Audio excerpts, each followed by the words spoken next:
Welcome students to online classes of mathematics for class 9th. In this video we are going to study the chapter number 5, which is Introduction to Euclid's Geometry of NCERT textbook. And we'll do the introduction part of this chapter. And this is the session number 1 for this particular chapter.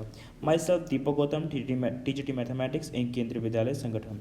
So let's start with today's class.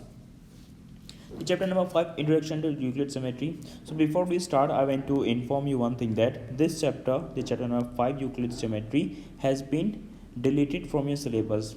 That simply means that this chapter will not be the part of your assessment. That means the question from this chapter will not come in the exam. But this chapter is important, so we have to study this just for understanding, but not for the exam perspective. Okay, so we'll learn and understand the topic and the concept given in this chapter, but that will not be asked in the exam. Okay, so let's start. And you should know that after this, from this chapter onward, that is from chapter number 5 onward, chapter 6, 7, 8, 9, 10, 12, we have the geometrical portion. Okay, so from here we are starting a geometrical portion of this your math syllabus. Okay, so let's start. First we have the word geometry. The word geometry comes from the Greek word, which is the form of first word geo, and metry comes from metrine. The geo means earth and metrine means to measure. That means measurement of earth. Okay, so geometry is a word which is a combination of two Greek words. First one is geo, which means earth, and metrine, which is to measure, and by the combination of these two words the word geometry is formed. Okay, the Greek developed geometry in a very systematic manner. The three Greek mathematicians, the three very important mathematicians, namely Thales, Pythagoras and Euclid, contributed a lot on geometry. So there are three main mathematicians. One is Thales, second is Pythagoras, and third one is the Euclid. All three have contributed a lot to the geometry. So some of their contribution are: Thales proved that a circle is bisected by its diameter.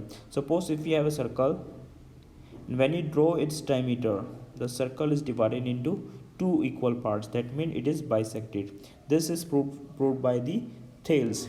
Then we have Pythagoras, the one famous mathematician. You should all have already heard his name, because he has given a very important theorem which is called Pythagoras theorem, which is applicable in right angle triangle.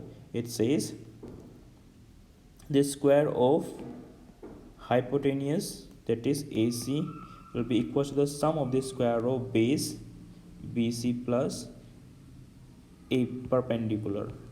Okay, this is what the Pythagoras theorem says. This is given by the Pythagoras. So Pythagoras developed a theory of geometry to a great extent. So he has contributed a lot in the concept of geometry. Next we have Euclid. Euclid introduced method of proving mathematical result by deductive logical reasoning. Okay, so he has applied the logical reasoning to prove the mathematical problems, and he also used the previously proved result, the result which was known at his time. So he used those results and the logical reasoning to prove the mathematical problems. So the geometry of the plane figure is known as the Euclidean geometry. The geometry of the plane figures. Plane figure means the two-dimensional figures, okay, which are triangle, square, rectangle, circle, and so on. So this geometry is known as Euclidean geometry. Okay, you should remember this. The plane geometry of plane shape is known as Euclidean geometry. Okay, moving ahead. Euclid began his exposition by listing 23 definitions. In book 1, he has given the total 23 definition in his book 1 of the elements. A few of them are given below. So first one is: a point is that which has no part. Okay, first definition that he has given is for point, which says a point is that which has no part. No part means it does not have any length, breadth, height, position. It does not acquire any space. that means does not have any area or volume. So point is, suppose if we mark a point like this, okay, this itself have certain area or it acquires certain space, but we consider a point is that minute quantity that it has no part. No part means it does not have length, breadth, height, area or volume. It does not have any of these. Okay, so it is has no part. Second one is a line is a breadthless length. Breadthless means not breadthless, it should be breadthless. BREAD,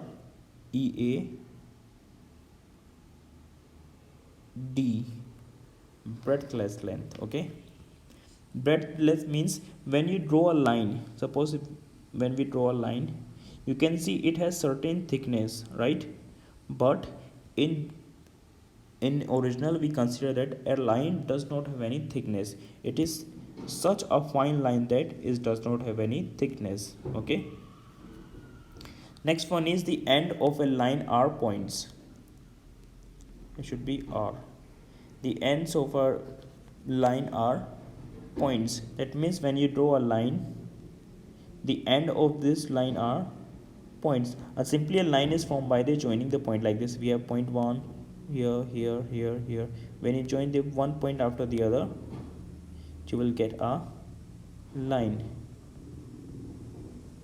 like this, and at the end point of the line you will find one point at this end and one point at this end. So the end point of a line are points.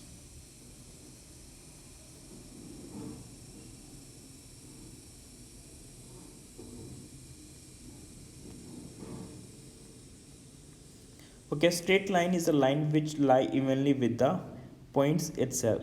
A straight line is a line which lie evenly with the point itself. It is same like I said, a straight line is formed by the joining one point after the other like this. And we consider, like I said, we consider a line does not have any part. That's why this line is so fine that it does not have any breadth. Okay, so straight line is a line which evenly lie with the points on itself. Okay, next one is a surface is that which has length and breadth only. Like I said, a surface which is a two-dimensional surface, it has only length and breadth but not the height. Next, the edges of a surface are lined. So whenever you draw a surface, like let's say this rectangle, okay, the edges of this are lined. So we have how many lines here? 4 lines. 1 2 3 4. So the edges of a surface are lines. And the seventh definition is of plane surface. A plane surface is a surface which lie evenly with the straight line on itself. So what is a plane surface? That means if we draw a line this like this, another line just over it, another line, and line after the line, when you keep drawing them like this, if I extend it to a equal, if they are equal, you will get a shape like this, which is a rectangle. Okay, so it says a plane surface is a surface which lies evenly with the straight lines on itself. That means if we draw one line after the other, you will get a shape like this. Okay, so that is again a plane surface. I hope these definitions are clear. First one is a point. That a point is that which has no part. That means a point does not have length, breadth, height or volume. Second is line is a breadthless length. That means, like I told you, when you draw a line, there is no, we consider the line is such fine that it does not have any breadth. Then the ends of a line are point. Like I explained here, a line is formed by joining one point after the other. So at the end you will find there are 2 points. Fourth one is a straight line is a line which lies evenly with the points on itself. Okay, like I said here, a straight line is formed by the joining one point after the other. A surface is that which has only length and the breadth only. Next one is the edges of a surface are lined. So when you draw a surface, its edges will be lined. And the next one is a plane surface is a surface which lies evenly with the straight line on itself. That means when you draw one line after the other, you will get a figure like this, which is a rectangle. Okay, so these are certain definition given by the Euclid. Moving ahead, Euclid also given certain axioms and the postulates. Okay, he has given certain axioms and postulates. So let's first understand what are axioms and postulate. Okay, axioms are the universal truth. Axioms are the universal truth without any proof. Okay, like we say the sun rises from east. So sun rises from east, this is a universal truth, and we don't need to prove this. But that is in the general life. But in the terms of mathematics, axioms are universal truth without any proof. So there are certain assumption or the statement which does not have any proof, but we assume that they are true. Okay, and the axioms are assumptions used throughout mathematics and not specifically linked to geometry. Axioms are the assumptions used throughout the mathematics. So whatever axioms you have, if you have one axiom, that axiom will be applicable to the all the area of the mathematics. Okay, not specifically linked to geometry. While we come to the postulates are the universal truth here. Universal truth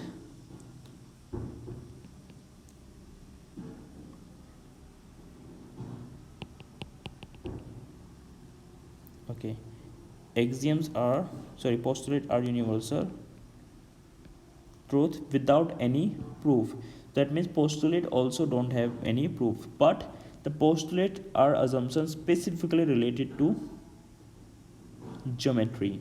They are specifically related to geometry, while the axioms are applicable in all area of mathematics, but postulates are applicable only specifically to the geometry. So that's the only difference between axiom and the postulate. Axiom in all concept of mathematics, while the postulate are limited to geometry. That's the only difference between the two. Okay, both are universal truth without proof. Now let's see some his axioms and the postulate one by one. So Euclid gave total 7 axioms. So first one is things which are equal to same thing are equal to one another. It says things which are equal to same thing. Things, that means something which are equal to the same thing, are equal to one another. This simply means if we have a, let's say A is equals to B and C is also equals to B. Okay, things which are equals to same thing. So it is here A is equals to B and also C is equals to B. Both are equal to the same thing. This implies that A and C are also equal. Okay, this is the Euclid's first axiom, which is things which are equal to same thing are equal to one another. Like if A is equals to B and C is equals to B, this will implies that you can conclude this, that A and C are also equal. Okay, next is if equals are added to equal, if equal quantity is added to equal quantity, the whole are equal. इसमें हम example समझ सकते हैं. If equals are added to equal, that means we have A equals to B. Okay, and we are adding a equal number on both sides, let's say plus C and plus B. So these two will also be equal. Like say we have 5, which is A. Let me write it here. 5 is equals to 5, right? We have 5 equal to 5. This A is 5 and B is 5, and we are adding a second number C to the both number. That is, let's say C is 2 here and 2 here. So 5 plus 2 is 7 and 5 plus 2 is again 7. So that's what this second axiom says. If these equals are added to equal, the result will also equal. Whole means the total. The wholes are equal. Similarly, the third one, if equals are subtracted, in our second axiom we are adding the number, now we are subtracting. If equals are subtracting from equal, then remainders are equal. Like I said, if we have a number A equals to B, Okay, and we are subtracting an equal number from both the side, a minus b c and b minus c, so the result will also be equal. Let's say a is 5 and b is also 5, so they will be equal, and we are subtracting a equal number. Let's say c is 2 now again, so 5 minus 2 is 3, and on this side also 5 minus 2 is 3. That means if equals are subtracted from equal, the result will also, or the remainder are also equal. Okay, I hope these are clear to you. Next axiom is axiom number 4, which says things which coincide with one another are equal to one another. Coincide means when you put one object over the other, they will completely cover each other. Like let's say if you have a 2 rupees coin, okay, and you have another 2 rupees coin, okay, of same type, you can place this coin over the first coin. You will see that they will, when you see it from the top, you will see only the one coin. That means they are completely coinciding with each other. If you have two rupees coin, if and you place one coin over the other, you will find that you only one coin is visible. Okay, so this is called coincide. So things which coincide with one another are equal to one another. That means if they are coinciding and you are seeing only the one object from the top view, that means they are equal in shape and size. Okay, the failure of this experiment will be if you have a 5 rupees coin and a 2 rupees coin. So when you place this 5 rupees coin over 2 rupees coin, what you see, we have this 2 rupees coin, and over it you will find 5 rupees coin. Okay, so both coins will be visible. That means they are not coinciding and hence are not equal. Okay, moving to the next one, we have the whole is greater than the part. This is very universal truth, that whole will always be greater than the part. Whole means the complete. Like you have a, let's have a, if you have a cake, from top view it's appear like this. Okay, this is a birthday cake. If you cut a piece from it, okay, so this will be like this.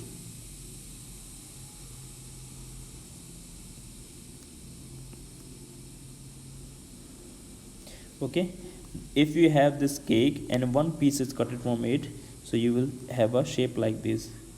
So these are the two parts, part 1 and part 2. You will find that this whole cake is greater than the both part. This is greater than this one and also greater than this one. So that's what the axiom 5 says, the whole is greater than the part. यानी complete जो भी shape होगी वो हमेशा उसके part से bigger or larger होगी. Okay, so okay, next one is things which are double of the same things are equal to one another.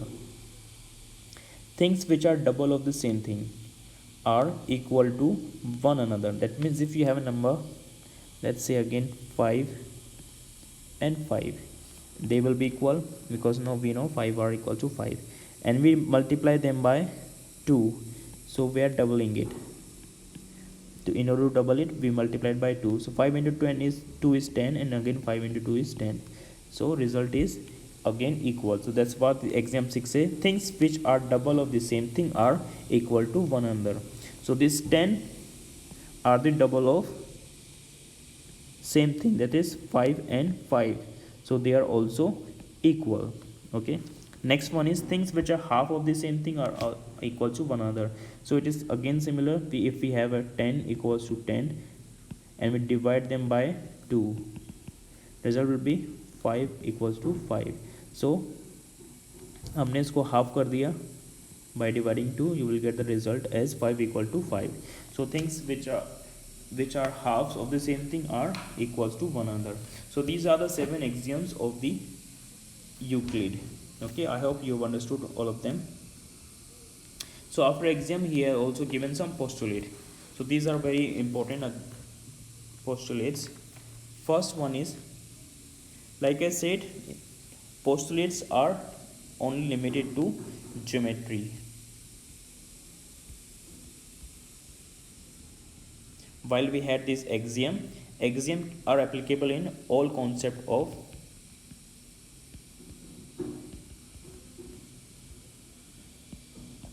mathematics. So axioms are applicable everywhere, while these postulates are applicable only to the geometry. Okay, so first one is a straight line may be drawn from any point to any other point. Suppose we have a point here and one point here, so you can easily draw a straight line joining these 2 points. Okay, so that's what this first postulate says. A straight line can be drawn from one point to another point like this. Okay, suppose, or if you have a point here and this point here, same, you can again draw a straight line like this. So that's what this first postulate says. A straight line may be drawn from any one point to any other point. You can take any other points, like say if you have to these 2 points, you can always draw a straight line joining these 2 points, this, okay, like this.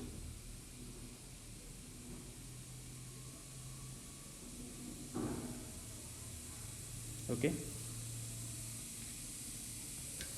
next one is postulate 2. A terminated line can be produced indefinitely. That means if you have a terminated line like this, we have this a terminated line which is terminated at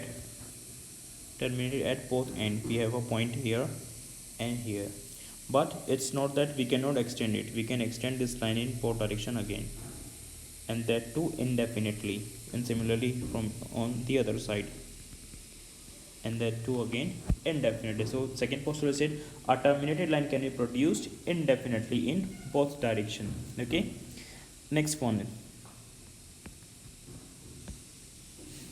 we have a circle can be drawn with any center and any radius. That means you can easily draw a circle if you have any center point, a fixed point, and it can be of any radius. Suppose we have this point here, consider this as center, we can draw a circle like this, or we can again draw a circle like this of different radiuses. Similarly, if you have it here, you can draw a circle here, here, and so on. So that's what this postulate say. A circle can be drawn with any center and any radius. So you can see that these are the different radiuses. Okay, moving to the next one, we have are all right angles are equals to one another. We know that right angle means angle of 90 degrees. So all the right angle are equal to one another, because as it is right angle, that means all of them will be equals to 90 degrees. Suppose we have a right angle A, right angle B, right angle C. Since they are right angle, that means it is equals to 90 degree. This is also equals to 90 degree, and this is also equals to 90 degree. That means all right angles are equal to one another. So you can see these three are also equal. So next postulate is postulate number 5. This is very important. Now understand this very carefully. It says if a straight line falling on two straight lines, we have a straight line which is falling on the two straight lines. Let's draw a figure for this. We have two straight lines like this. Okay, this is AB, and let's say this one is CD. Okay, let me mark the points. I am putting arrow on the both end, which means these lines are not terminating, they are going indefinitely in both the direction. So we have this line A here, AB, and this is CD. So it says if a straight line falling on two straight lines, so we have two straight lines. Let's draw another straight line which is falling on these two like this. Okay,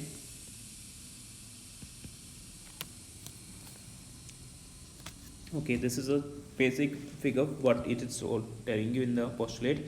If a straight line, that straight line is this one, falling on two straight line which are this AB and CD, okay, makes the interior angle on the same side. So it is making interior angle, two interior angle on this side and two interior angle on this side. Okay, we are taking the interior angle on this of the same side of it taken together less than two right angle. Two right angle means 90 plus 90, that is 180 degree. Okay, so when you add these two angle, let's say angle this 1 2, when you add these two angle, because both of them are less than 90 degree, okay, both the angle are less than 90 degree, so their sum will also be equals to less than 180 degree. So on this side the sum of the angle is, the sum of these two angle is less than, let me write it here, you will find that the sum of angle 1 and angle 2 will be less than 180 degree. Okay, because the both of them are less than 90 degree, so their sum will be equals to less, will be less than 180 degree. Okay, so when you on the side which, on the side on which the sum of the two interior angle is less than 90 degree, if you extend the lines, you will find that these two lines will intersect at a point. Okay, that's what this postulate says. Okay, I am reading it again. It says if a straight line falling on two straight line, that's first line is this one falling on two straight line AB and CD, makes the interior angle. So these 1 2, let's say 3 and 4, these are the four interior angle. Okay, on the same side of it taken together, we are taking the interior angle on the same side.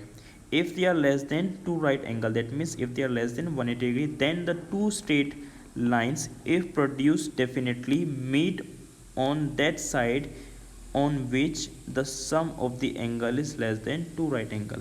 So on this side we have the sum is less than 180 degree, so when you extend these, they will meet at a point, but they will not meet at in the opposite direction. If you extend, they will be going more and more apart. Okay, so because the sum of angle 3 and angle 4 is more than 180 degree, so they will not intersect in this direction, but in this direction they will intersect. That's what the postulate 5 says. I hope it is clear to you. Okay, then we have an equivalent version of Euclid's fifth postulate. The fifth postulate that we studied here, there is another equivalent version which is given by Playfair. This was given by Euclid, then another mathematician named Playfair, who is a Scottish mathematician. His full name is John Playfair. In 1729, he restated the Euclid's fifth postulate, which says, for every line L and for every point P not lying on L, there exists a unique line passing through P and parallel to L. This simply means, let's go by the word by word of his statement. Says for every line L, so let's draw a line L. For every line L, so we have this line L, let's name it L here. Okay, for every line L and for every point P not lying on L, so we have a point P and this point P is not lying on the line L. Okay, and every point P not lying on L, so P is not lying on L. There exists a unique line passing through P, so there will be a unique line passing through P that will be parallel to L. Okay, that means if you draw this unique line passing through point P, okay, you will find that it will be parallel to our given line. Okay, so there will be a line, let's say this one is M. Okay, so it says for every point, every line L, this one, and for every point P, which is here, not lying on L, that means P should not be on L, there exists a unique line, there will be a unique line which is this line M passing through P, and is passing through P and parallel to L, so these two are parallel. Okay, that's what is Playfair's axiom or the equivalent version of Euclid's fifth postulate says. It is also can be restated as two distinct intersecting line cannot be parallel to same line. If we have a two distinct intersecting line, let's say if we have two distinct intersecting line like this and